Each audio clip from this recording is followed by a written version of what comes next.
Welcome into Pressbox Live. I'm Stan the Fan Charles of Pressbox and PressBoxOnline.com. And with me on these Monday travels into the baseball world. I couldn't think of the word I wanted. It was a highfalutin. It was a highfalutin word, like tallywag. You're showing off again. I'm trying to show off, and I'm too old to do that. Yeah. Anyway, these baseball talks on Mondays. Luke Jackson is with us, the managing editor of Pressbox, PressBoxOnline.com. Wave your hand so people know who you are. I'm waving my hand. I wanted to make sure they knew that Ross Grimsley is Ross Grimsley, former big league pitcher who won 20 games with the Orioles and a close personal friend of Don Stanhouse's. Absolutely. And had quite a story to tell about his first episode into chewing tobacco, Ross Grimsley, and how it involved Earl Weaver. We'll save that for another day. Really. Guys, we've got two remaining weeks of the regular season. I wrote a piece last night. I know Luke read it because he edited it for me and made it much better than I wrote it. But it's entitled "What Happened to the Orioles? What happened this summer in Birdland to the Orioles?" Basically, it's a dive into what happened to the Orioles. Luke, I'll ask you, can you summarize that article a little bit for our viewers out there? Well, it is a quick read. So if they want to, it's a quick, easy read. So if they want to check it out on PressBoxOnline.com, please do.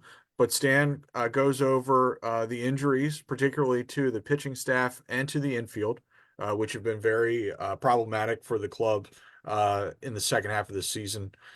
And then Stan goes over some of the missteps by the front office, particularly being a little too bullish on Jackson Holliday. We discussed last week who was it that decided that Holliday was more big league ready than Connor Norby in April. And so we discussed that last week.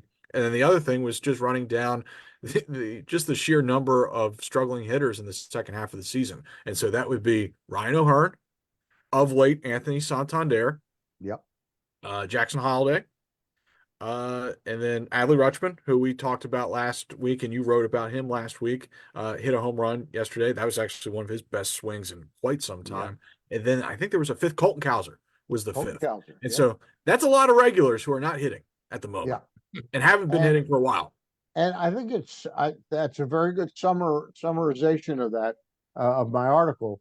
And I think what's staggering is we all thought going into this season, especially when Bradish and Means immediately got hurt and Wells was down and it didn't look good, said, boy, are we in deep doo-doo with the pitching.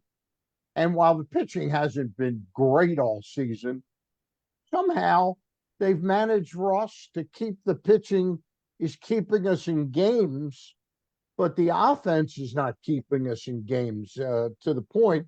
I bumped into a buddy of mine today at the parking lot outside of Lightbridge Health where he works out.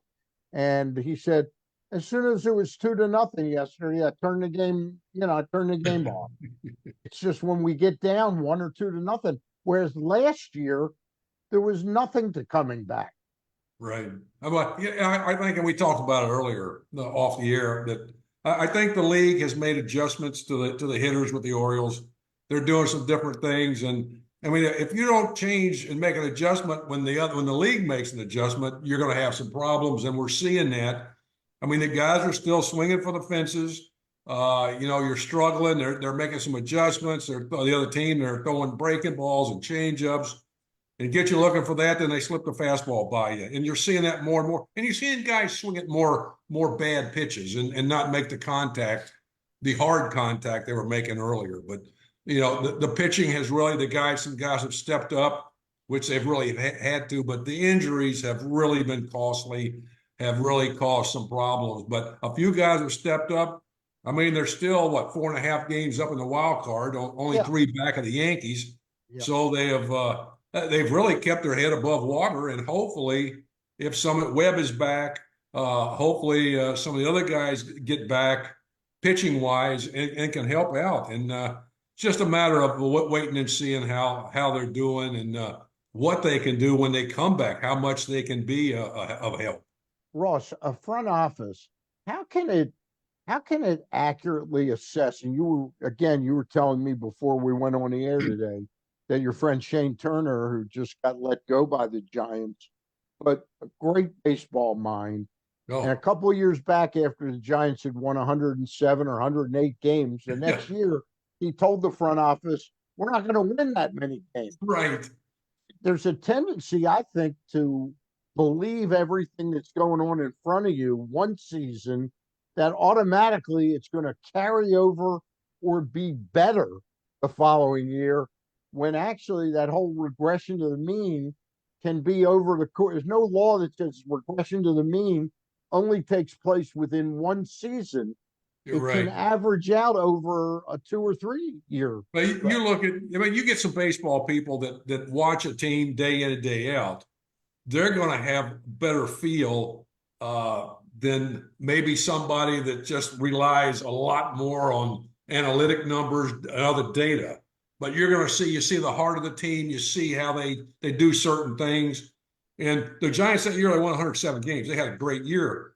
But seeing and repeating that and knowing the personnel that you have, you're going to go, wait a minute. They did a little more than they should have done, and it just take. I mean, we've seen it in the past in a lot of different places, but you see that and you kind of figured. Did anybody think the Orioles would win 100 games? Well, I didn't honestly. I thought they would win, a lot of games, but 100 games a year again. I just don't see the personnel. You got young guys, and some of them are going to be outstanding players. But now we're seeing the league make adjustments, pitching guys different, injuries come into play no matter what, and how you fill those spots with guys until they get back. And some of them aren't going to get back for a while, but yeah, there's a lot of stuff that goes into that. Before I toss it to Luke to get his opinions, Ross, the swings that a Cowser and O'Hearn and even Rutschman are making against mostly right-handed pitchers that are throwing changeups to them, are they and some curveballs, are they swinging at strikes? In other words, is the problem that you shouldn't be swinging at the ones that they're striking out on, or you got to get a different kind of approach to swinging at it? Well, I mean, you look at how they've pitched you in the past and how they're pitching you now. I mean, guys, if a guy's got a good changeup and he's got good arm speed, if it looks like a fastball, you're pretty much screwed. And you gotta look. Some changeups move, some don't, some are straight, some go straight down, some fade away. You got to know the pitcher you're facing and what he does and what his pitches do, and hopefully they know that. But that's like guys that throw splitters. If the splitter's a strike coming in there, it ain't going to be a strike when it crosses the plate. Don't swing at it. Now that's easier said than done. But your good hitters pick that up, see the spin. I mean, your good hitters see spin, and they know exactly what's happening, and that takes a lot of work to learn that, and that's something that your young guys are going to go through. Luke, your thoughts? Yeah, I agree with what Ross is saying. I think it's probably likely that the league has pitched Orioles hitters differently over the past 2 to 3 months than they did in the year and a half prior to that. I thought you saw Gunnar Henderson get pitched to differently Yep. starting around early July. But Gunnar being who he is, he was able to adjust in about 2, 3 weeks. Other guys haven't been able to adjust in 2, 3 months. That's just the difference of uh, yeah, and I'm not criticizing the other guys for not being Gunnar Henderson, because that's a pretty unfair standard. But you have seen there are some interesting trends, I think, that Ross brought up. Number one, with Colton Cowser, he has been fed changeups really since he won American League Player of the Week back in April. He was fed fastballs, he destroyed them, hit for power, had probably one of the best weeks of his life, of his baseball life, wins American League Player of the Week. Then after that, he's fed changeups over and over and Over and over over and over and again. And over that's been and the yeah. over. And that's been the case for him. And now he's starting to miss hittable fastballs, like fouling off 93, 94 in the zone. That's when it really gets in your head. Yeah, and to me, he looks like a hitter who his mind's a little scrambled right now, and maybe losing a little bit of confidence. I think with Santander, he's a streaky hitter. We know what his approach is every time he comes up to the plate, trying to hit it on Pretty the much. Utah street. Yeah. And with those kind of hitters, they can be very productive. They can also go through some peaks and valleys, right? So and right now he's going through not a valley, but a valley nonetheless. I think Can that valley be exacerbated or created by him being on the verge of like amazing season where and a he's big going to get contract, and big contract fit? Like if he really continued to hit the last month, he'd be on the verge of hitting like 50 to 55 home runs, right? 130 RBIs. You're talking humongous money. Is Right. that possibly behind that, Ross, at all? Yeah, I tell you what, he's in baseball now. You can hit 210. You can hit Right, 200. You right. hit 40, 50 home runs. They're going to back the Brinks truck up to you. That's just the way the game is, unfortunately. What Gallo hits 170 with 35 home runs. Yeah, I mean, they're having a parade for him, That's ridiculous. Come on, striking out so many times. Santander's a guy that's swinging, just like we said, swinging for the fence, every time, make an adjustment somehow and put the ball in play, which is big, but that's not what the front office wants. Swing, hit the home runs. But the other thing, with Rutschman and Henderson, I think it's a very good possibility that their hitting has affected their defense because I saw Henderson. I mean, he leads the league in errors at shortstop. He's a pretty good fielder, but I've noticed some things that he does on certain balls, hitting certain places to him, and it's something that you would hope that a coach would see and make an adjustment or help him out with that. Rushman saw him go to one knee and do that one knee catch and that swiping at the ball in the dirt. I mean, he wasn't doing that. Yeah. But again, they want you to do these certain things. And if you don't do them, hey, you're not going to see time at these different positions. Hey, I was remiss at the beginning of this show. I got so blown away by my inability to come up with that word that I didn't read the sponsors. We're brought to you, of course, by the Costas Inn, and I'll still talk about them in just a minute. But we are also brought to you by a company that makes your home more energy efficient, kills all allergens and viruses, and qualifies you for $6,000 in rebates. That would be AJ Michaels, my friends. Turn to the experts at AJ Michaels and Carrier at ajmichaels.com. We're also brought to you by Atman's, the new Atman's Deli in Harbor Point. Corned beef piled high, hand rolled bagels, and something different, a bar. Atman's has food and drink specials every day of the week. Now open for breakfast, lunch, and dinner. Dine in, grab takeout, or hang out at the bar for the next O's game. Atman's Deli, an authentic taste of Baltimore tradition since way back in 1915. Find them at Harbor Point or visit atmansdeli.com. And we thank them for their sponsorship with us for the past few months. We'll talk about the Costas Inn in just a little bit. Luke, did you appreciate the finesse I used in talking about Jackson Holiday? I mean, I think it's fair to admit now that the club made a major miscalculation, not in drafting him, on his readiness to be a major league player. Yeah, I think that's absolutely fair. And I Yeah. think the way you wrote it was absolutely the right way to do it. Understanding that the front office screwed up here, that he should not have been, as it turns out, and with the benefit of hindsight, Yep. clear what I'm saying, benefit of hindsight, he should not have been up in April, that Connor Norby should have gotten that shot in April, that maybe Connor Norby should have just broken camp with the team and just don't worry about signing Tony Kemp. Uh, and then probably should have gotten most of the year in AAA. And because as a 20-year-old, now that's probably unfair to say because everything he had done in the minor leagues. He's a majorly advanced 20-year older. but Right, that doesn't mean he's ready for the major league. right, right. And the other thing is learning a new position. Yeah, And second base isn't radically different from shortstop, but there are some nuances. And one of those nuances helped cost them a game in Boston. That had he made that play, they could just walk O'Neill and force yeah, Cora to make a decision. So I, I think it's unfair to label this like a failure of a season for him. right. But I don't think it's unfair to label the decision to bring him up, particularly in April, as a failure Yeah. and harmful perhaps to his development. He seems like a strong-minded kid. He's got a great supporting cast. I'm sure that next year will be a lot better for him than this year. But we'll see.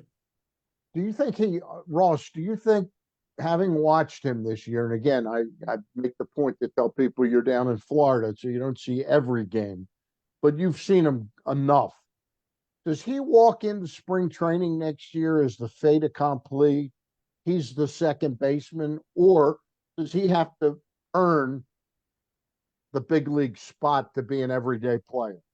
Well, I think obviously, earning it would be the thing I would think, but I think the front office wilted to the media.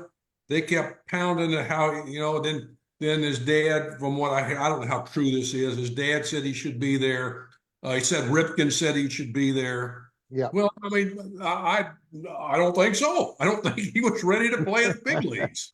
I mean it's kind of obvious for Well, whatever reason. Luke used the word hindsight. Now we all kind of know that, Yeah, but I it's mean, been no, exposed. he He's not obviously, ready. and I heard that in spring training from scouts. Yeah. Don't do this to this guy. Don't let the media talk you into putting a guy here. I mean, well, what are you going to do? Is he going to win the pennant for you? No. He'll probably struggle, which he did, and he's still to the point where people have made adjustments to him in a short amount of time. Now he's going to have to find a way. I think the one of the things. Here's a kid, 20 years old, comes to the big leagues. I mean, he really don't have a lot of veteran players around him to help and point out. You don't have coach. You may have got a couple coaches, but do you have the guys Well, that can? the couple that would have helped him out normally under normal seasons might have been Austin Hayes and Cedric Mullins, and they were going through their own hell. Well, yeah, So really. they weren't about to be helping somebody else. No. You know. And by going out and getting Kemp, they kind of, hey, wait a minute, we better get somebody because he may not. Well, yeah, if you got a doubt, then why are you bringing him there? So the point Luke makes, and I think it's a very excellent point, is why wouldn't you drafted and developed Connor Norby? Why would you? Was it like Luke? Was there almost they said, well, it's kind of embarrassing to let this guy jump over Jackson Holiday because he's the number one pick. We were invested in him. We're not really invested in Norby because when you look at it, it really never did make sense that Norby didn't get the real shot. Well, I Yeah. mean, Go. yeah. Oh, go ahead, Russ. No, I'm just, I agree, but I mean, it's almost, you got the guy, the number one pick, and you're going to bring him to the big leagues with all the media hype and stuff. And again, I think you leave him there, you let him get some experience. Hopefully, you get some people around him that have played at the highest level and could pass on some information that may help him. But it's really tough when he does that. Luke, go ahead. What were you going to say? Yeah. I mean, you mentioned the lack of veteran leadership on the club. There is James McCann, who is widely respected in that clubhouse. But they also lost Kyle Gibson and Adam Frazier. Perhaps those guys had a bigger impact on the clubhouse we saw on TV during the games Yeah. last year. So, I mean, that's possible. And we'll see this offseason if they think that's the case, because if they do, they'll get probably a couple guys like Adam Frazier and Kyle Gibson. So Yeah. but I mean, that, we could talk about veteran leadership. That doesn't explain losing 4 starting pitchers to injury, 3 Yep. for the season, 4 a fourth perhaps for the we don't know the timetable on Grayson Rodriguez yet. I don't the veteran leadership doesn't explain Adley Rutschman having the worst 3-month stretch of his life. That doesn't explain that. It doesn't explain a bunch of other hitters going cold at the same time, as Ross said, struggling to adjust back to the league. So we'll see. There's still 2 weeks left. They've got And 12 games to there's figure it still out. 2 weeks left, and we spent 25 minutes talking about all the negatives that have happened this season. Ross, as you pointed out, they're only 3 games behind the Yankees, and we'd still play them 3 more times. So if Yeah. we pick up 2 games, one this series, and the Yankees are out west, is it impossible for the Orioles to collectively somehow find their stride again, and maybe just the importance of the games as they reach the playoffs, something kicks in like the Rangers a year ago, who looked like a horrible team going into the playoffs? Whoever gets hot towards the end, and the end is right now. Yeah. Whoever starts getting hot and start putting stuff together. The big thing, it would really behoove the O's to win because of the time off to get some of their players a little more time to get ready to pitch or play, whichever. But it's it's going to be interesting. But like I said, whoever warms up at the end and gets it together, and the O's they could very possibly do it. I mean, who knows? But they got the ability, they got the players. They're going, like I said, like we all said, they're going through a tough time. The second half hadn't been real friendly to them. Before I do the Costin spot, Luke, we got some news just before we went on the air. Can you tell our listeners and viewers about Cole Irvin and the end of his tenure as a Baltimore Oriole? Yeah, he was claimed off of waivers by Minnesota. So he doesn't have any options left, so they can't send him to the minor leagues, so he'll join their major league team. Right. And pitch out the rest of the season. Yeah. All right. A trade that didn't really end up helping either team. Daryl Correct. Hernandez. I mean, Cole had some nice starts, Yep. eating innings for the Orioles. Yep. I think that they probably were hoping for a little bit more, but he pitched a lot of innings for them over the last 2 seasons, and it seems like a great guy. Did some nice work in the community, and I'm sure everyone wishes him well. Yeah. All right. That's a good way to put it.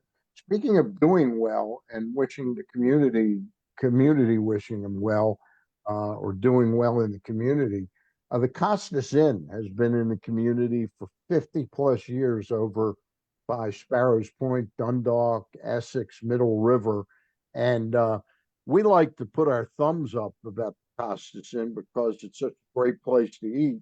And we vote with our thumbs and our wallets and our I use appetite. mine sometimes. Yeah, you eat your thumb.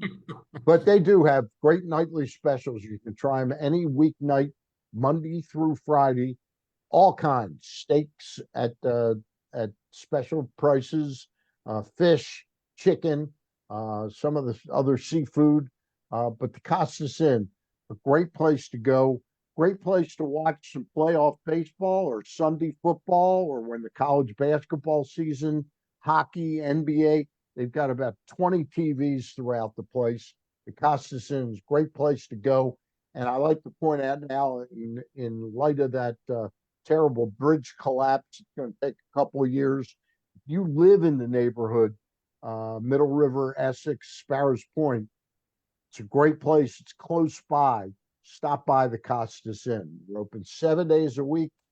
I think the only day they're closed is Christmas. We love the Costas Inn, and hence we give it 2 thumbs up from all of us. All right.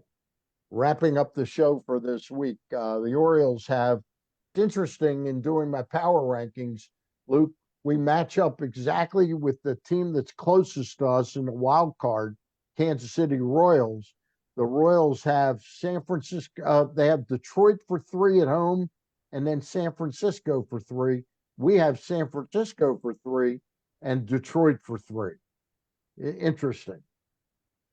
Yeah, and I'll tell you what, if the Orioles play the Royals in a wild card series, that's not going to be easy because they're going to probably, I would think, start Seth Lugo in game 1, Cole Reagans in game 2, And then in game 3, who do you think they would go with? Probably Singer.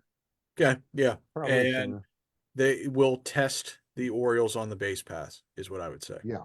And Bobby Witt might be the best player in baseball. So Yeah. Could be. And Could have they're been. playing well, and they've been playing well. Yeah, yes. they have been playing well. They Yeah. went through a tough stretch too, but they've kind of righted their Yeah. ship a little Yeah, bit. they went through a tough stretch after it looked like they were on the verge of sweeping a 4-game series from Cleveland, and they would Right. have taken over first place in the AL Central at Right. that And point. they This was lost. like 3 weeks, and then They that sent them lost. a tailspin. But then now they're Yeah, I back think they playing. lost 7 in a row, like the Orioles did back in 1983. Um, Question, Luke, you saw what I read, what I wrote about the Dodgers, okay? And it's interesting. I didn't put 2 and 2 together. I've been hearing words that Ohtani might be able to pitch in the postseason. He becomes, well, I read it again on Okay. Okay. MLB trade rumors. I'm not saying he'll be a starting pitcher, but he might be able to pitch in those games where I think they're really weak, is that middling ground, because their rotation is so horrible that hmm they need somebody to maybe soak up in a 5-game series. Or are there any 5-game series, or they're all 7 and No, the 3s DS now? is a 5-game series. 5-game series. In that series, maybe he can pitch twice for 2 1/3 or something like that. I don't see that happening. I don't see them pushing him on the mound personally. I'm not sure what you read, and if I've proven wrong here, then I'll mea culpa. But Okay. um, I just don't see them going that route with him. Being as careful as they've been with him so far, I think they want a fresh arm next spring. That would be my Okay. guess. And he's going to provide plenty for them with his bat. It's not like Ross, you agree with that? Yeah, I wouldn't. I mean, he's been through 2 Tommy John surgeries already. So why push it? Especially, I don't think he's been on the mound that many times. A bullpen. We don't know. We don't know that how far Yeah, along but he is I from. know that I mean, it was just a few weeks ago that he got on the mound for the first time and threw a bullpen. Right. So to expect him to be pitching in the playoffs, I mean, you're asking a lot, especially for a guy that's had, like I said, the 2 surgeries. So I would have to, hopefully, I would, be smart enough not to push it. Hopefully. Interesting. I mean, he's got great value to the Dodgers now, whether he ever pitches or not. I mean, the amount of jerseys they sell and all that he does internationally for them. But the thing is, you can be so careful, and then you never know when you're going to tear another Tommy, need another Tommy John, Yeah, the whole thing is just don't do it too soon. I've seen Yeah, that too many times, happen. You guy, "Oh, I'm ready, I'm ready." Well, as soon as the guy says he's ready, wait a few more, a few more days, even a week or so. They make absolutely 100% sure or more that this guy is ready. So, yeah, he's had so. two surgeries in the past. Now you really got to be careful. So Ross, it used to be that guys would come back from Tommy John in as little as 11 months. And now it seems more like 16 to 18 months is what teams are shooting for with Tommy John being if you wait longer, there's a better chance of success on the back end. Yeah, Is that but what you you're see as paying X well? number of dollars with some of these Right. guys, and you go, wait a minute, I'm gonna get my money's worth. Yeah, That's partly the reason they're pushing this bridge surgery, that brace surgery, where you come back sooner, because that's a lot of a guy's career to give up 2 years, 2 full seasons. It makes the incentive for the club to sign a guy that long, 5 years or 6, makes it practically nil value in doing that. well, Stan, So that their whole deal, they've devalued the pitcher of today's era yeah, already by taking away wins don't mean anything, right. complete games mean nothing, shutouts mean nothing, quality starts and saves. So I mean, and if it's just mind-boggling, but it's the Yeah. way they want it, All people right. in charge. All right. Well, the Orioles enter that 2-week stretch. We'll be back again next Monday with another show. talking about the process of this season, how it's proceeding. For Luke Jackson, Ross Grimsley, I'm Stan the Fan Charles of PressBox, PressBoxOnline.com. We thank our sponsors again, the new Atman's Deli in Baltimore's Harbor Point, the Costas Inn, and AJ Michaels Heating and Air Conditioning. We'll talk to you down the road. I got one more regularly scheduled show with Eric Garfield, and then we're going to take a little break through the postseason and then come back with him a little bit later on. That's it for today. Enjoy your evening tonight and some Oriole baseball over the next week ahead.